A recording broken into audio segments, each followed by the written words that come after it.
साक्षात नारायण विराज रहे हैं और नारायण विराज करके संपूर्ण हिमालय को आनंदित कर रहे हैं। बंधुओं,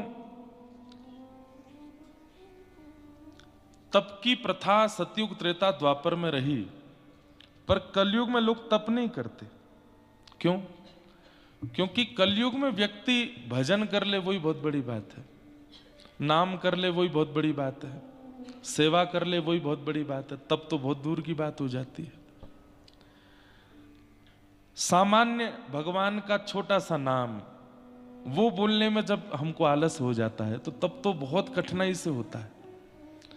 इसलिए भगवान ने हम सबको दो जगह भगवान नारायण के तप विग्रह विराजमान है, एक बद्रीनाथ में, दूसरे मुक्तिनाथ में। वहां भी नारायण तप कर रहे हैं और यहां भी नारायण तप कर रहे हैं।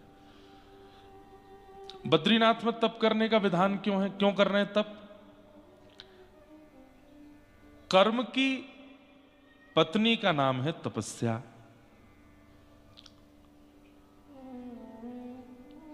हम कर्म तो करते हैं पर तपस्या नहीं करते। बहुत ध्यान से सुनिएगा, हम कर्म तो करते हैं पर तपस्या नहीं करते। बहुत ध्यान से सुनिएगा। तो भगवान बद्री विशाल वहां तप कर रहे हैं ताकि हम लोग केवल कर्म करें और हमें फल मिल जाया करे, तप ना करना पड़े। बस एक चीज करनी है, क्या? साल में, 2 साल में, 5 साल में एक बार बद्रिकाश्रम चले जाओ। तो उससे क्या होगा कि जो आपके निमित्त भगवान ने तप किया उसका फल आपको मिल जाएगा। हम तो तप करते नहीं, तो ठाकुर जी तप कर रहे हैं। अब रही बात कि संसार में कर्म फल हमको तपस्या से मिलता है। रावण को भी बिना तप के कुछ प्राप्त नहीं हुआ, कंस को भी बिना तप के कुछ प्राप्त नहीं हुआ, बड़े बड़े राक्षसों को भी बिना तप के कुछ प्राप्त नहीं हुआ। हम मानवों को कैसे मिल जाएगा? इसलिए ठाकुर जी को चिंता हुई और ठाकुर जी बद्रिकाश्रम में तपस्या पर बैठ गए ताकि हम केवल कर्म करें, वो फल हमको मिल जाया करे। तपस्या हमारे निमित्त ठाकुर जी कर रहे हैं। इसलिए किसी भी वैदिक कर्म में, किसी भी अनुष्ठान में हम अपना नाम बोलते हैं, गोत्र बोलते हैं, संकल्प लेते हैं, वो संकल्प सीधा ठाकुर जी को जाता है। ठाकुर जी हमारे गोत्र सुन करके, नाम करके, ठीक है अब तुम्हारे नाम से हम तप कर रहे हैं, तुम कर्म करो, फल प्राप्त करो, तप हम करेंगे।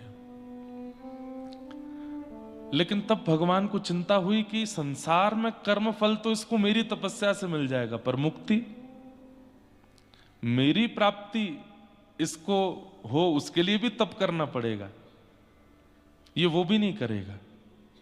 तो इसलिए ठाकुर जी यहां आ गए और यहां विराज करके हमको बिना तप किए ही उनकी प्राप्ति हो जाए, इसलिए मुक्तिनाथ में ठाकुर जी तपस्या कर रहे हैं। समझ में आई बात? कर्म फल प्राप्त के लिए भी तप करने की आवश्यकता है और भगवत प्राप्ति के लिए भी तप की आवश्यकता, और हम दोनों में ही तप नहीं करते। हम कर्म फल के लिए तप नहीं करते, हम भगवत प्राप्ति के लिए भी तप नहीं करते। इसलिए कर्म फल की प्राप्ति के लिए तपस्या बद्रिकाश्रम में भगवान कर रहे हैं और ठाकुर जी की प्राप्ति के लिए तपस्या भगवान मुक्तिनाथ में कर रहे हैं। हमें केवल इतना करना है, अपने जीवन में इनको आके प्रणाम कर लें, जब जब अवसर मिले आके इनको धन्यवाद कहें। हमारी सामर्थ्य तो नहीं तप करने की नाथ, हम इतना ही तप कर सकते हैं कि हम घर से मुक्तिनाथ आ सकते हैं। रास्ते में आने वाली अड़चने, रास्ते में आने वाली रुकावटें, रास्ते में आने वाले जो भी दुर्गम मार्ग हैं, बस इनको ही सह लें, यही तपस्या हमारी। कई लोग वह भी उससे भी बचने का प्रयास करते हैं। एक बात बोलूं आपको, बद्रीनाथ, केदारनाथ, मुक्तिनाथ, ये जितने भी हिमालय की यात्राओं पर भगवान के धाम हैं, यहां थोड़ा सा अगर असुविधा हो तो चलता हो, अच्छी बात है, थोड़ा तो तप बनेगा हमसे। अनुकूल भोजन नहीं मिल रहा, अब नीचे अगर होते हैं तो 3 प्रकार की सब्जी बनती हैं, 2 प्रकार की दाल बनती हैं, दही भी होती है, चटनी भी होती है। यहां पर एक ही सब्जी बन जा रही है, एक ही दाल बन जा रही है, उसी को ही पा ले रहे हैं। न कम करो भैया उसको, वाह, बंद ही कर दियो सीधा। कल हमारे एक पंडित जी प्रसाद लेके जा रहे थे किसी के लिए, बेचारे बालक भी तपस्या कर रहे हैं ना।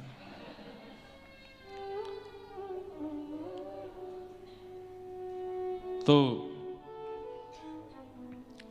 हमने पूछा कहाँ जा रहे हो? बोले कि वो कुछ लोग थोड़े अस्वस्थ से हैं, उनके लिए भोजन लेके जा रहे हैं। मैंने कहा अच्छा। बोले एक भैया हैं, उनको बहुत वमन हो रहा है, बहुत ज्यादा तबीयत खराब है, उनके लिए हम अभी तबीयत ठीक नहीं है तो 6 रोटी लेके जा रहे हैं। मैंने कि तबीयत ठीक नहीं है तो 6 रोटी, तबीयत ठीक होती तो अद्भुत अद्भुत जीवात्माएं हैं संसार में। उनको इस बात की चिंता नहीं है कि मेरे पेट में कुछ पच नहीं रहा है, उनको इस बात की चिंता है कि पेट खाली क्यों है, निकल गया तो फिर भरो।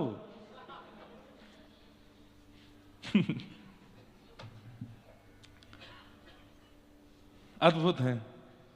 लेकिन हम एक बात कहना चाहते हैं, ये भूमि तप की है, यहां थोड़ा असुविधा भी सह लीजिए। मार्ग की असुविधा है, वातावरण की असुविधा है, रहने की असुविधा है, प्रसाद की असुविधा है, चलने फिरने की असुविधा है। मैं जहां रुका हूं ना, मुक्तिनाथ भगवान के दर्शन में इतना कष्ट नहीं होगा, पर मुझसे मिलने अगर आप आए तो आपके नस नस कांप जाएगी।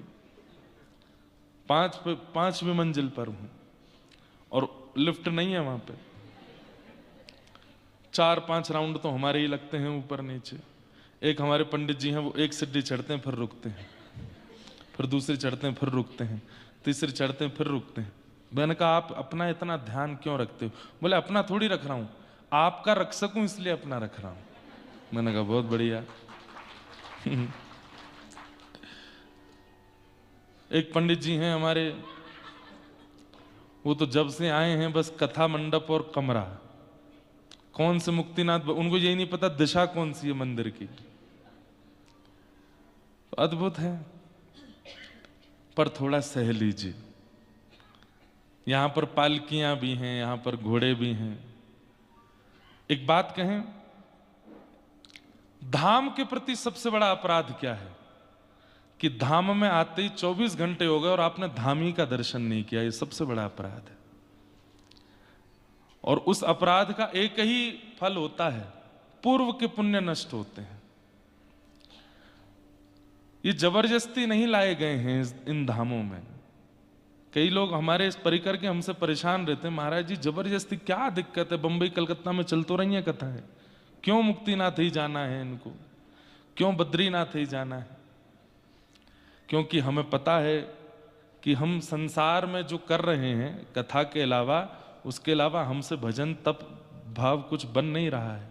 वो बंद होता है तो आपको पता चलता है अपने आप हो रहा है। अच्छा, तो एक बार देखो हो जाए तो। वो बीमार हो गया है, हाँ।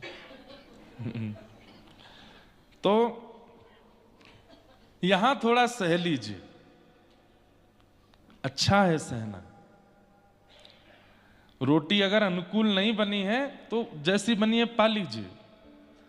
दाल में थोड़ी नमक कम है तो उसको भी पा लीजिए, मिर्च मसाले कम है पा लीजिए। स्वाद के लिए नहीं आए हैं यहां पर,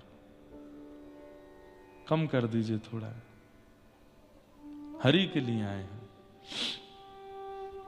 हम भी तो सह रहे हैं ना, कभी कुछ बढ़ रहा है, कभी कुछ कम, आवाज ज्यादा, ये सहना ही तप है।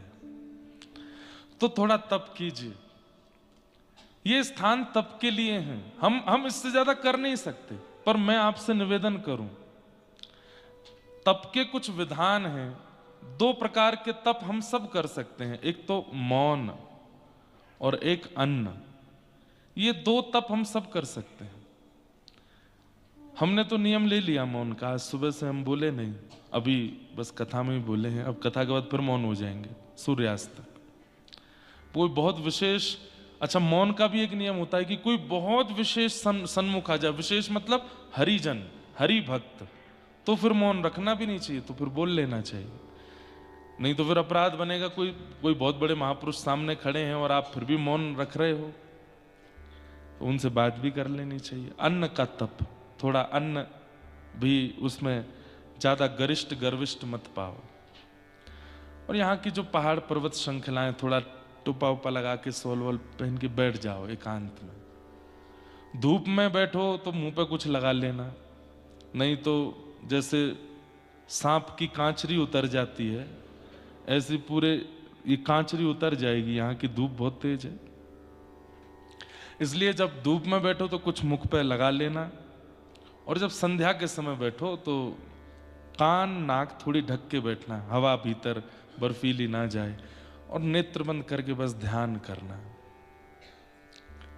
उस प्रिय स्वरूप का ध्यान करना जिस ध्यान से भक्ति वर्धन होता है।